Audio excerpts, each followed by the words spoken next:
August 1943. The Mediterranean sun beat down mercilessly on the tarmac of a military facility outside Turin, Italy. Inside a heavily guarded hangar, a group of Italy's finest aeronautical engineers gathered around something that would shatter their understanding of modern warfare. Before them lay the torn fuselage and remarkably intact engines of an American P-38 Lightning fighter, forced down over Italian territory just weeks earlier. What they were about to discover would confirm their worst fears and seal their nation's fate. The summer of 1943 marked a turning point in the war. Italy, once proud partner of the Axis powers, found itself in a desperate struggle for survival. The Allied invasion of Sicily had begun in July, and Benito Mussolini had been removed from power just weeks before this fateful August day. Italian forces were stretched thin, their equipment outdated, their resolve crumbling. But until this moment, many in Italy's military and industrial complex held on to a dangerous hope that they could still turn the tide, that their engineering prowess and determination could somehow bridge the gap. That hope was about to die in this Turin hangar. Lead engineer Giuseppe Gabrielli stood before the captured aircraft, his weathered hands trembling slightly as he lit a cigarette. Around him, his team of specialists whispered among themselves, their voices echoing in the cavernous space. Gabrielli had designed some of Italy's best fighters. The Machi C-202 Folgore had been his pride, a worthy adversary in the skies over North Africa. But now, looking at the sleek twin-boom design of the Lightning, he felt a cold dread settling in his chest. The P-38 Lightning was unlike anything flying in European skies. Its distinctive twin-boom configuration, with the cockpit mounted in a central nacelle between two powerful Allison engines, gave it an almost alien appearance. But appearance meant nothing. It was what lay beneath the polished aluminum skin that would reveal the terrible truth. As technicians carefully removed the cowling from the left engine, the first gasps of astonishment rippled through the assembled engineers. There, gleaming under the harsh workshop lights, sat an Allison V1710 engine, a masterpiece of American industrial might. The engine displaced 1,210 cubic inches, developing well over 1,000 horsepower in its latest configurations. But it wasn't just the raw power that stunned the Italian engineers. It was everything else. Gabrielli stepped closer, his trained eye taking in every detail. The precision of the machining was extraordinary. Each component fit together with tolerances that Italian factories could only dream of achieving. The quality of the metals, the sophistication of the supercharger, the elegance of the cooling system. Everything spoke of an industrial capacity that operated on a completely different level. One of the younger engineers, Marco Benedetti, carefully ran his fingers along the crankshaft. His voice barely above a whisper, he said what everyone was thinking. This shouldn't be possible. The precision required for these tolerances, we don't have machines that can work to these specifications. Another engineer, a specialist in metallurgy named Antonio Russo, was examining the turbo supercharger. His face had gone pale. "Look at this alloy," he said, his voice tight. "The heat resistance alone, and the precision of the impeller blades. Each one is perfectly balanced. Do you understand what kind of manufacturing process this requires?" The room fell silent. They all understood. This wasn't just about one engine or one aircraft. This was about an entire industrial ecosystem that Italy simply did not possess.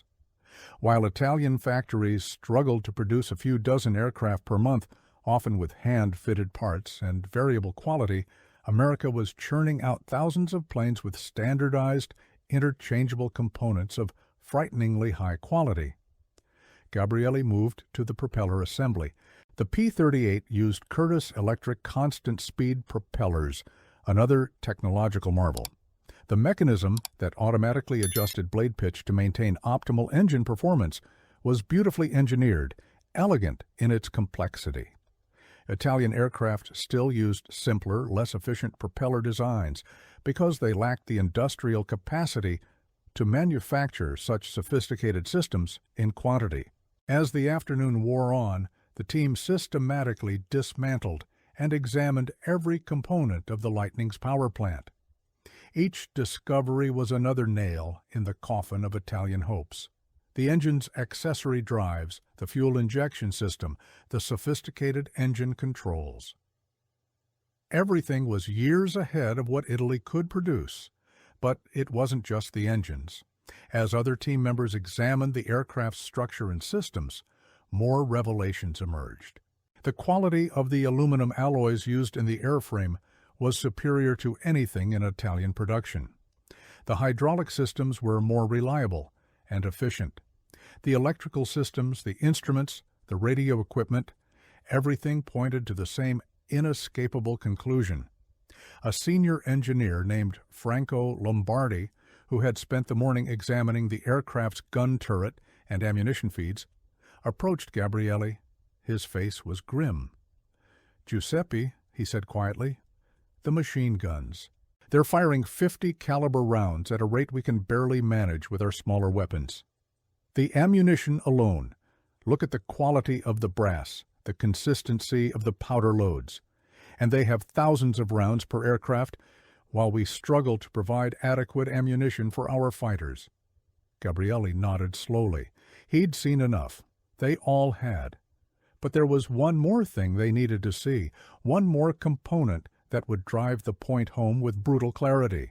The turbo supercharger system of the P-38 was perhaps its most revolutionary feature.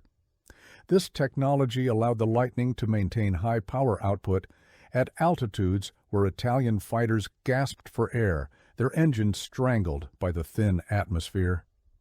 The General Electric turbo superchargers mounted on each engine were engineering marvels, allowing the Lightning to fight effectively above 30,000 feet. As the team gathered around the disassembled turbo supercharger, Engineer Russo began explaining what they were seeing. "This turbocharger spins at extraordinary speeds," he said, his voice hollow. "The temperatures it must endure, the stresses on the materials. We simply cannot manufacture anything like this. The metallurgy alone is beyond our current capabilities." One of the military officers present, a colonel who had been silently observing the examination, finally spoke. "Can we copy it? Can we manufacture something similar?" The question hung in the air. Gabriele took a long drag on his cigarette before answering. "Colonel," he said carefully, "even if we had complete blueprints, even if we understood every detail of the design, we lack the industrial capacity to produce these components.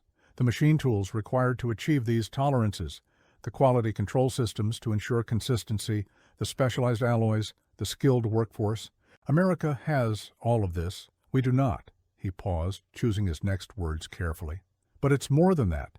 This isn't just one aircraft.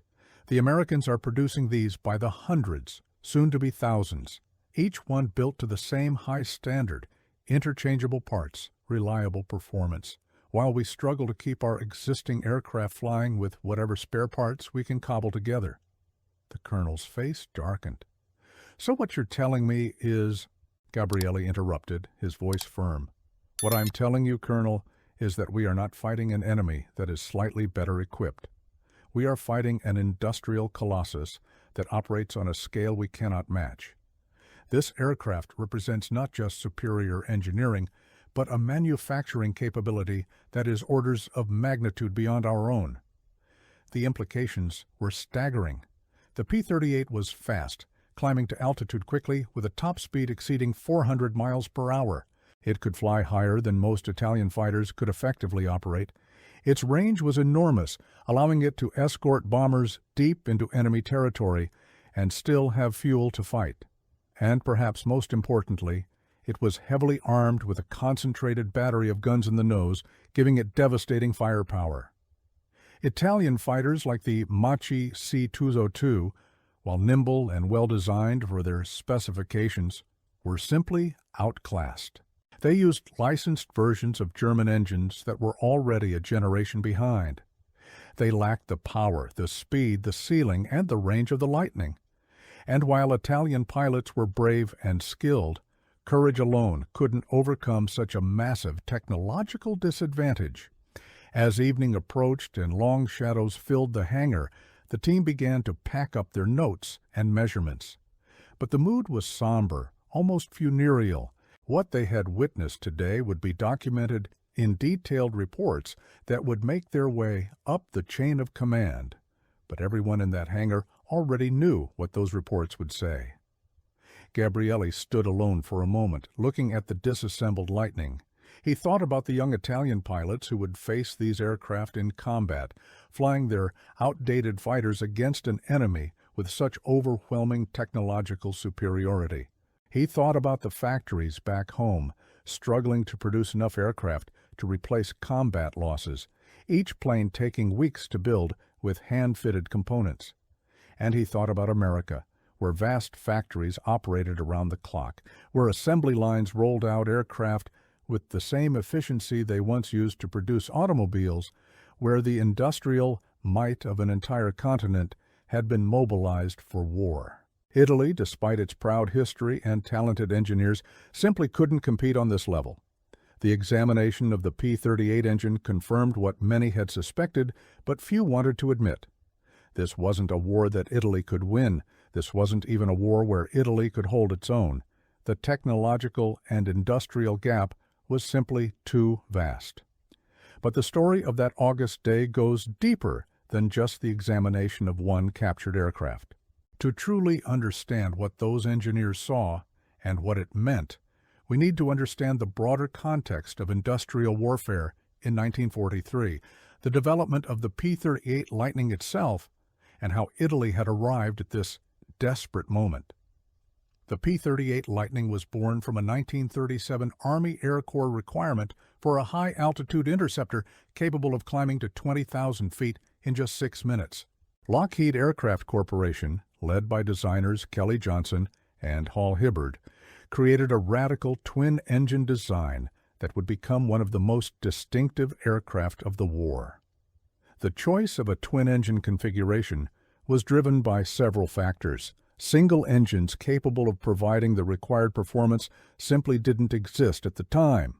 By using two smaller engines, Lockheed could achieve the needed power while also providing redundancy. If one engine failed, the pilot could still return to base on the remaining engine. This was a crucial safety feature for a long-range fighter that might operate far from friendly territory. But the twin-engine design also allowed for a revolutionary armament layout. With the engines mounted in separate booms, the central nacelle housing the pilot was free to mount weapons in the nose. The P-38 carried 450 caliber machine guns and one 20-millimeter cannon, all concentrated in the nose and firing straight ahead. This meant all the firepower converged on a single point, eliminating the need for convergence adjustments and making the Lightning a devastating gun platform. The first P-38 prototype flew in January 1939, and it was immediately clear that Lockheed had created something special.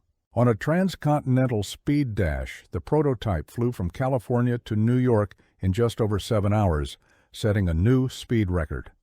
Unfortunately, the aircraft crashed on landing due to pilot error, but the performance had been proven. Production P-38s began reaching operational units in 1941, just in time for America's entry into the war. Early models had some teething problems, common with any revolutionary design. The engines could be temperamental, particularly in cold weather. The cockpit heating was inadequate for high-altitude operations over Europe. The control forces became very heavy at high speeds. But these issues were gradually resolved through successive variants. By 1943, when the Lightning that would end up in that Turin hangar was shot down, the P-38 had matured into a formidable weapon. The G and H models featured improved engines, better superchargers, and increased dive flap capability to help with the compressibility issues that earlier models experienced in high-speed dives. These aircraft were faster, climbed better, and were more reliable than their predecessors. The Lightning served in every theater of the war. In the Pacific, P-38 pilots like Richard Bong and Thomas Maguire became America's top aces, shooting down dozens of Japanese aircraft. In North Africa and the Mediterranean, Lightnings provided crucial long-range fighter escort and ground attack capability. And in the massive air campaign over Europe, P-38s escorted bombers to targets deep in Germany, fighting off defending fighters and providing a measure of protection to the vulnerable bomber formations. But what those Italian engineers saw in August 1943 wasn't just an advanced aircraft. They were seeing the physical manifestation of American industrial might. The United States, protected by two vast oceans from the fighting, had transformed its economy into a war machine of unprecedented scale. American factories in 1943 were producing aircraft at a rate that staggered the imagination. Thousands of fighters, bombers, and transport aircraft rolled off assembly lines every month. The American industrial system had mastered mass production techniques, pioneered in the automobile industry, and applied them to aircraft manufacturing with devastating effectiveness. At factories like Willow Run, where Ford built B-24 bombers, aircraft were produced on moving assembly lines with the same efficiency as cars. Standardized components, interchangeable parts, quality control systems, and specialized tooling allowed for rapid production while maintaining high standards. A B-24 that took hundreds of thousands of man-hours to build in 1942 could be completed in a fraction of that time by 1943. The P-38 itself was built at several Lockheed facilities, with the main production line at Burbank, California. At peak production, Lockheed was completing multiple Lightnings every single day. Each aircraft was built to exacting standards, with components that were interchangeable between airframes. If an engine needed to be replaced in the field, any P-38 engine of the same model would fit and function properly. This standardization was crucial for maintaining operational readiness. Italy, by contrast, struggled with aircraft production throughout the war. The Italian aviation industry was fragmented among several manufacturers, each with their own designs and production methods. There was little standardization, and many components had to be hand-fitted to individual aircraft. Quality control was inconsistent, and production rates were painfully slow. In 1943, Italy's entire aircraft industry was producing perhaps a few hundred aircraft per month across all types, and many of these were obsolete designs kept in production because there was no capacity to retool for more modern aircraft.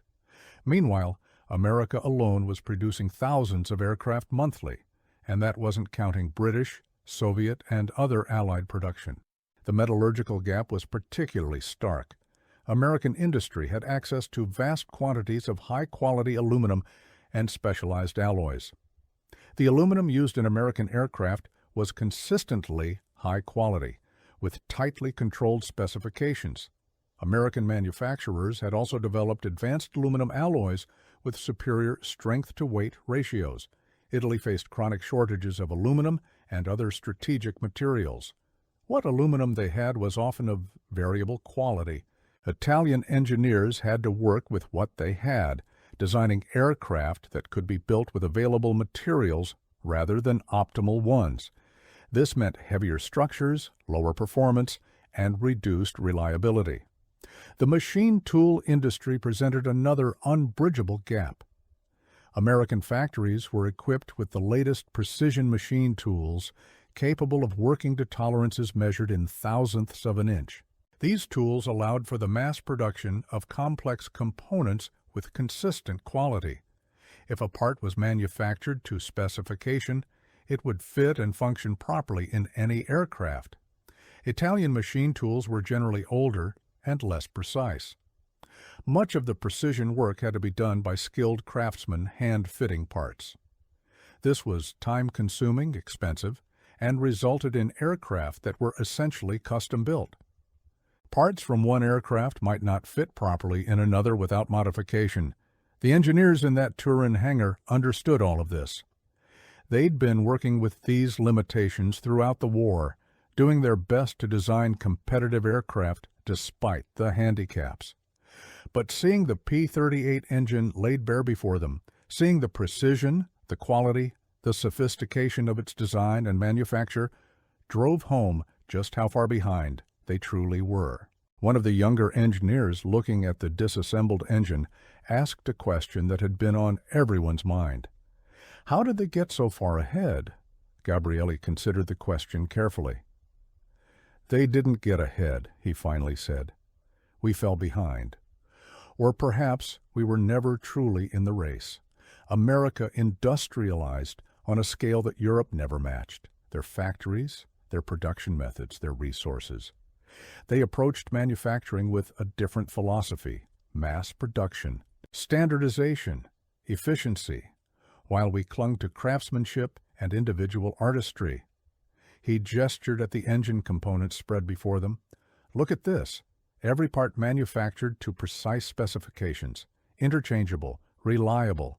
This is industrial warfare, and we are still thinking like artisans. They build thousands of good enough aircraft that all perform consistently. We struggle to build dozens of excellent aircraft, each one slightly different. Newer. The strategic implications extended far beyond just aircraft. The P-38 examination revealed truths about the entire war effort. If America could produce such sophisticated fighters in such quantities, what about their bombers, their transport aircraft, their tanks, ships, weapons? By August 1943, the answer to those questions was becoming painfully clear. American B-17 and B-24 bombers were appearing over European targets in ever-increasing numbers. American Sherman tanks, while not individually superior to German panzers, were being produced in such quantities that they could overwhelm through sheer numbers. American Liberty ships were being built faster than German U-boats could destroy them, ensuring that the flow of supplies across the Atlantic continued unabated. This was total war on an industrial scale, and the Axis powers simply couldn't match it. Germany, despite its technological sophistication and engineering excellence, faced similar production constraints. The Luftwaffe never had enough aircraft. The Wehrmacht never had enough tanks. German industry, subjected to increasing Allied bombing and facing shortages of raw materials, struggled to meet the demands of a multi-front war. Italy faced even worse constraints. The country lacked Germany's industrial base and was more vulnerable to Allied bombing.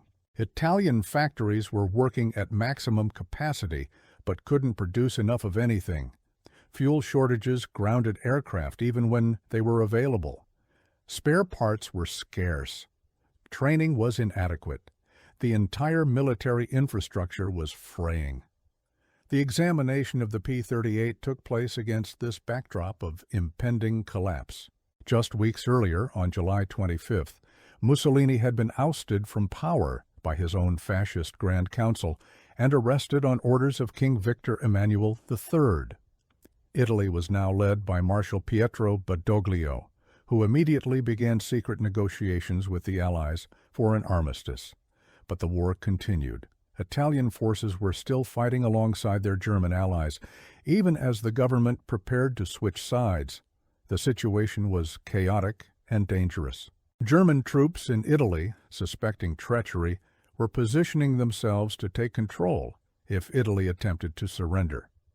In this atmosphere of confusion and impending catastrophe, the engineers examining the P-38 were conducting what amounted to an autopsy of Italian military hopes. Every component they analyzed, every system they examined, confirmed that Italy had lost not just a battle or a campaign, but the entire industrial and technological competition that modern warfare demanded. The turbo-supercharger alone represented years of research and development that Italy had never undertaken. General Electric had been developing turbo-supercharger technology since the 1920s, gradually refining the concept until it became practical for operational aircraft. This required extensive testing, metallurgical research, and manufacturing development. Italy had no equivalent program and no way to catch up. The same was true for countless other technologies. American aircraft used sophisticated hydraulic systems that Italian factories couldn't replicate. American radios were more reliable and had better range. American instruments were more accurate. American guns were more powerful and more reliable. The list went on and on. As the examination continued over several days, the team produced detailed technical drawings and reports. These documents would be circulated among Italy's military and industrial leadership, confirming what many already suspected. Some would argue that these reports contributed to the decision to seek an armistice with the Allies, providing concrete evidence that continuing the war was futile. On September 8, 1943, just weeks after the P-38 examination, Italy announced its armistice with the Allies. The announcement caught many Italian forces by surprise, leading to chaos as German troops moved to disarm their former allies. Thousands of Italian soldiers were captured and sent to labor camps in Germany. Many Italian warships were sunk trying to reach Allied ports. The country descended into a confusing and bitter conflict as some Italians fought alongside the Allies while others remained loyal to Mussolini's puppet state in northern Italy. The engineers who had examined the P-38 scattered. Some continued working on aircraft development, now nominally for the Allies. Others were captured by German forces and put to work supporting the German war effort. Some simply went into hiding, waiting for the war to end. Gabrielli himself would survive the war and continue designing aircraft into the jet age, his experiences during the examination of the Lightning informing his understanding of modern aircraft design. The captured P-38 that had provided such a harsh lesson was probably destroyed in the chaos of Italy's collapse. German forces, taking control of Italian military facilities, had little use for a partially disassembled American fighter. But the legacy of that examination lived on in the detailed reports and in the memories of those who had been present. Looking back from the perspective of history, the examination of the P-38 in August 1943 serves as a perfect illustration of why the Axis powers lost the war. It wasn't primarily about strategy or tactics, though those certainly mattered. It wasn't even primarily about the courage or skill of the soldiers, though there was plenty of both on all sides. The outcome of World War II was fundamentally determined by industrial capacity and technological capability.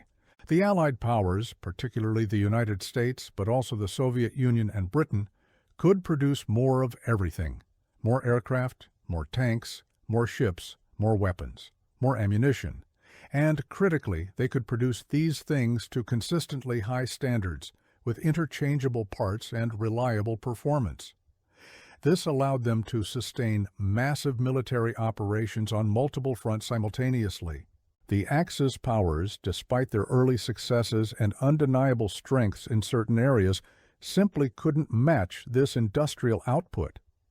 Germany produced excellent tanks like the Tiger and Panther, but in numbers too small to make a strategic difference.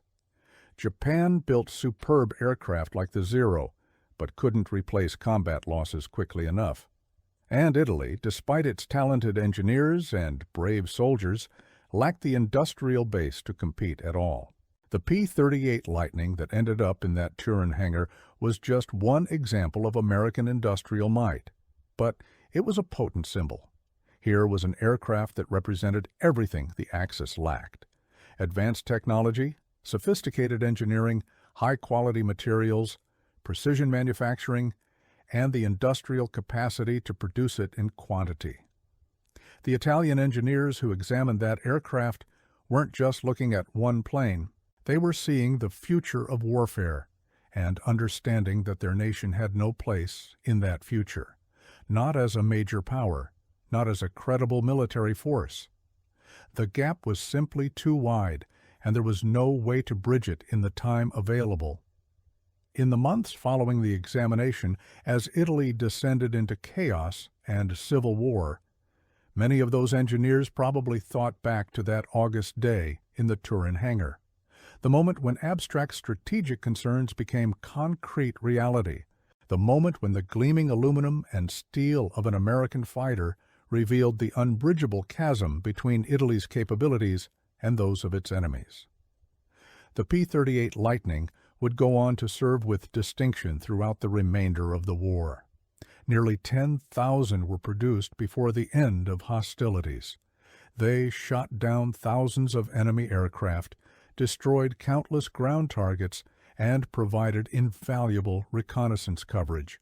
The design that had so impressed those Italian engineers proved itself in combat again and again. But perhaps the Lightning's greatest contribution to Allied victory wasn't what it did in combat. Perhaps it was moments like that examination in Turin, where the sight of such an aircraft shattered enemy morale and confirmed the futility of continued resistance. When your enemies can produce such machines in such quantities, what hope is there? The engineers understood this. The military officers understood this, and increasingly, as the war ground on, the Italian people understood this. The examination of a single captured aircraft became a microcosm of the entire war. Advanced technology, industrial capacity, and material superiority winning out over courage, determination, and tactical skill. As the sun set on that August day in 1943, Giuseppe Gabrielli took one last look at the disassembled P-38 before leaving the hangar. He was an engineer, trained to solve problems, to design solutions, to find a way forward. But looking at the precision-machined components spread before him, he knew there was no solution to this problem, not in the time available, not with the resources at hand, not with the industrial capacity Italy possessed. The examination was over. The conclusions were inescapable. Italy was beaten, not on the battlefield, but in the factories and workshops that supplied those battlefields. The war would continue for many more months, with much death and destruction still to come. But the outcome was no longer in doubt. In that Turin hangar, examining the gleaming engines of an American fighter, a handful of Italian engineers had seen the future. And in that future, there was no path to victory for their nation. The industrial colossus they faced was simply too powerful, too advanced, too capable. The war was lost, and all that remained was to minimize the suffering as the inevitable end approached. This is the story of how a moment of technological revelation confirmed strategic reality. How the examination of a single aircraft revealed the vast gulf between industrial capabilities. How Italian engineers, confronting the sophisticated machinery of American mass production, understood that their nation had already lost a war that would continue for many more brutal months. The lessons of that August day in 1943 echo through history. Modern warfare is won as much in factories and laboratories as on battlefields. Technological superiority matters, industrial capacity matters. The ability to produce sophisticated equipment in quantity with consistent quality and reliable performance can be more decisive than tactical brilliance or strategic genius. The Italian engineers who examined that P-38 Lightning learned these lessons firsthand, in the most direct and undeniable way possible. They saw the future of warfare disassembled before them, and they understood that their nation had no place in that future. Not as a major power, not as a viable military force. The war continued, but in that moment, examining those gleaming Allison engines and marveling at their precision and power, the outcome was clear. Italy was beaten. The examination of a captured aircraft had confirmed it beyond any doubt.